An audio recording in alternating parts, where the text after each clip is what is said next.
Good morning mga par, welcome back to my channel again.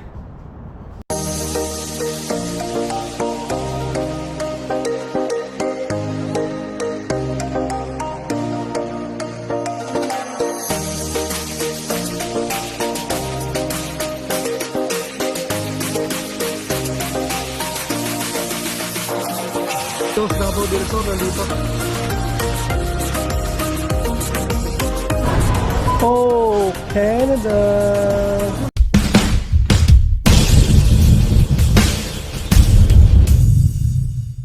Tapos kakagising lang natin. Takpa tayo ah. Natid ko lang sa Inday mga par. Tulog tayo kagabi ng ano, mahaba-haba yung tulog natin kagabi. Napagod tayo sa makalakad. Woo! Pero kahit tinatamad tayo mga par, lakad pa rin tayo. Kasi hindi natin gagawing dahilan yung tinatamad para hindi tayo makapaglakad. Lakad pa rin tayo na lakad para kahit pa paano makapag-exercise tayo. Inaantok pa nga ako eh. So pang bumalik sa higaan. But wag na, exercise na tayo. Tulog ako sa sopa dun sa may TV. Medyo tagilid kasi yung ano, hindi ko siya na flat ba para masakit na katawan ko. At ilalakad na lang natin.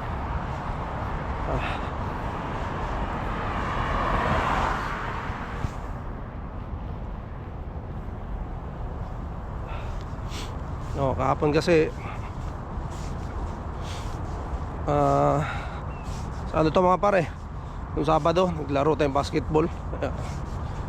Medyo napadami yung laro natin, 3 sunod, kaya sakit ng pako ng likod. Hindi na sanay na magana talaga. Iba na yung ano ng katawan.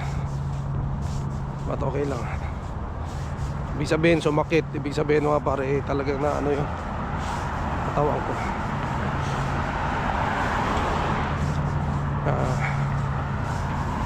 Tapos yun, Linggo nagsimba kami. Tumambay kami sa simbahan. May mga pulis dito sa ano mga par, dito malapit sa amin. Yan o, yung building na yan. Yung building na yan mga par. May mga pulis ngayon dyan dahil ano mga par, yung salamin kasi yan, yung ano nila, yung kanilang ano, school yata yan eh, Oxford College. Oxford College yan mga par. Binasag yung salamin. Pero salamin kasi yung ano nila eh.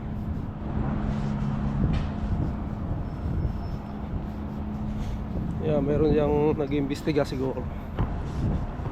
Binato siguro malamang. Basag eh.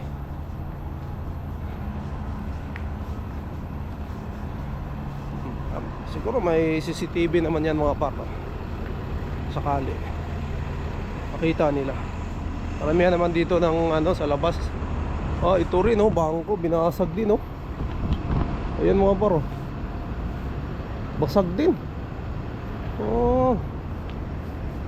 Mga salamin dito binasag. Grabe. Ay ito oh. Ito mga par. Patay. Iyan oh, binasag din oh. Bangko to eh. Basag din.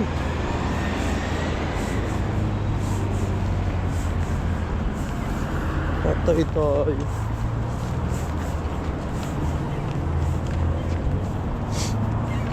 Ako po, mayroon ng mga ano rito mga par, mga loko. Yan, bangko kasi yan, mga salamin din yan eh. Mayroon ng pasaway na naman dito mga par. Sana mahuli nila. Mahuli ng pulis yan. Mayroon naman sigurong ano dyan, CCTV. Oh, bangko yan eh. Ang bihira talaga yung mga pasaway. Sana mahuli ng pulis yan mga par, para makasuhan or kung ano mang mga fines na anuhin niya, babayaran niya. Yung ano na yan, mahal yan, salamin na yan. Ay, mga tao talaga, no? May ano rin yan mga par, may nangyari din yan sa ano, sa dati kong trabaho, sa delivery mga par, no? Wala na ako doon nung nangyari. Ano, mga sasakyan naman nila mga par, binasag yung mga salamin.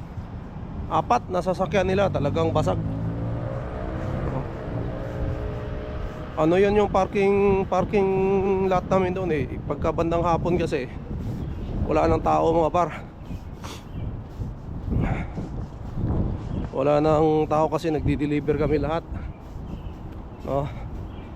So alam niya na walang tao eh. Walang gwardiya doon sa ano namin mga par, no? Ang gwardiya doon sa amin, ang dating mga bandang hapon na ang dating mga 3:30 or 4 yung dating nung gwardiya. So kaming lahat dyan halos wala. Tapos yung warehouse namin, syempre yung tao doon ano na lang, ilan na lang, dahil halos lahat naman ano na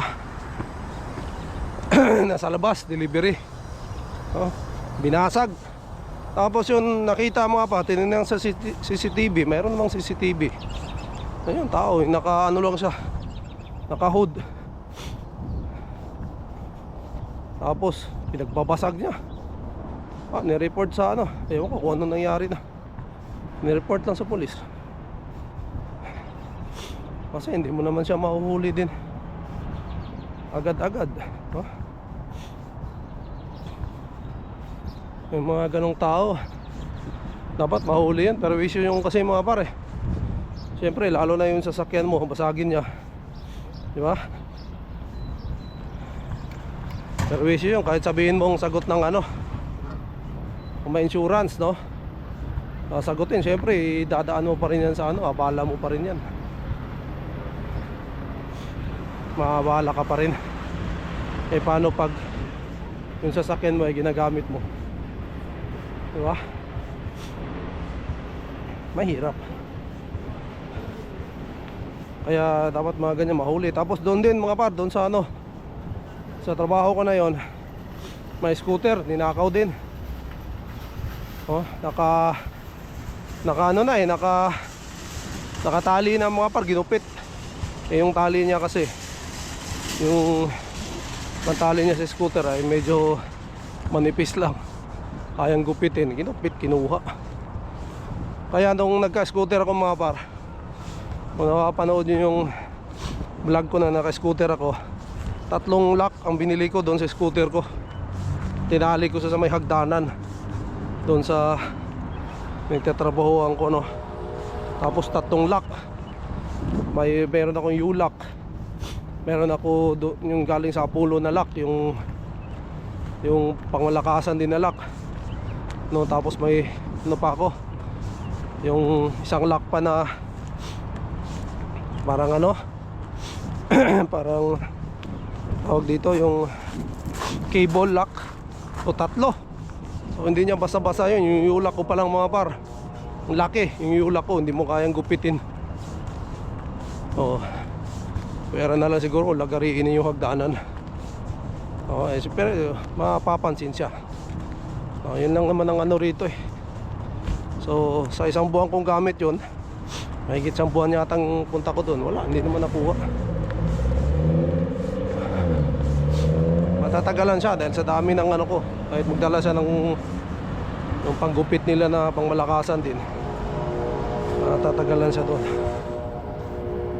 Dito may mga salamin din, oh. Ito puro salamin to mga par, yung bangko.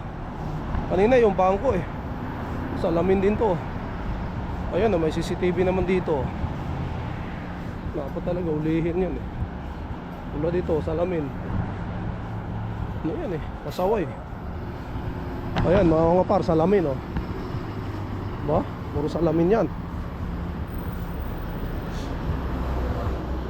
Oh, salamin.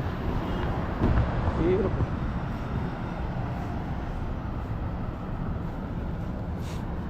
Kasi mga par, pagka ano kasi ang mga ganyang tao, pagka ginawa nila yan tapos hindi sila nahuli, parang lalaki yung ulo, parang lalakas yung loob.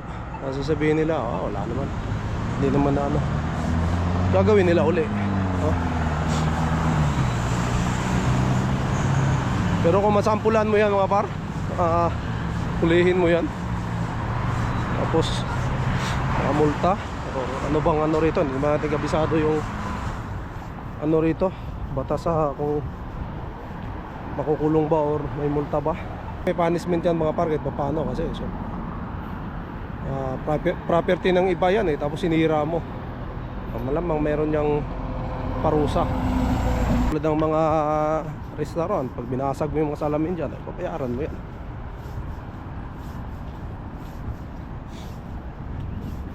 Malamang noon mga par, sadya yun, dahil dalawa na eh. Bukod doon sa ano, bukod doon sa school na yon, meron pa yung isa, yung bangko naman, Abe. Pero bili muna tayong kape mga par. Dito tayo bili tayong kape para maganda yung kwentuhan natin. Yun, pag kape na tayo mga par, nakabili na tayong kape. Lakad tayo, ayun dulo, pinakadulo mga par, lakarin natin to. Layo na yan pero handa-handa tayo sa ano. Ito, dito talaga maganda maglakad nito pagka ano, yung mga dahon na to. Gaganahan tayo maglakad. Pero, bonus na lang yun, yung ano mga par, yung ano rito, yung view. Ang pinaka ano pa rin natin, syempre, exercise. Gusto ko rito sa Canada mga par, dahil dito mga ganito, masarap maglakad, wala masyadong tao. Kahit mag-jogging ka rito, baga ano, mas maganda weather. Ganitong weather +6 mga par, diba? Ganda.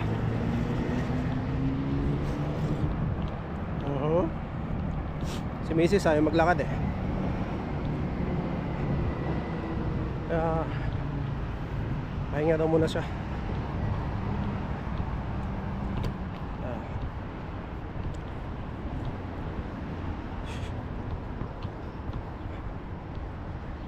Try tayo dito. Ikutin natin dito mga par, kasi may mga kondo rin dito eh. May mga salamin Matindi yun, tao na yun. Pero mo, pagbabasagin mo yung mga salamin na yan, malaking abala yung ginawa niya. Malamang walang ano yung bangko na yun. Wala mo ng ano. Dahil doon sa ginawa niya.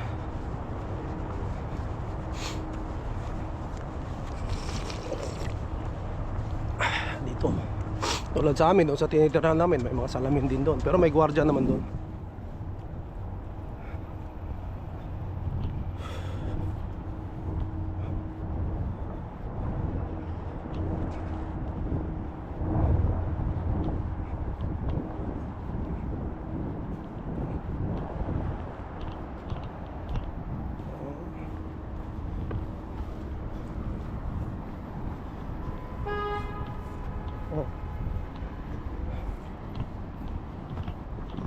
Dito, kondo to mga para taas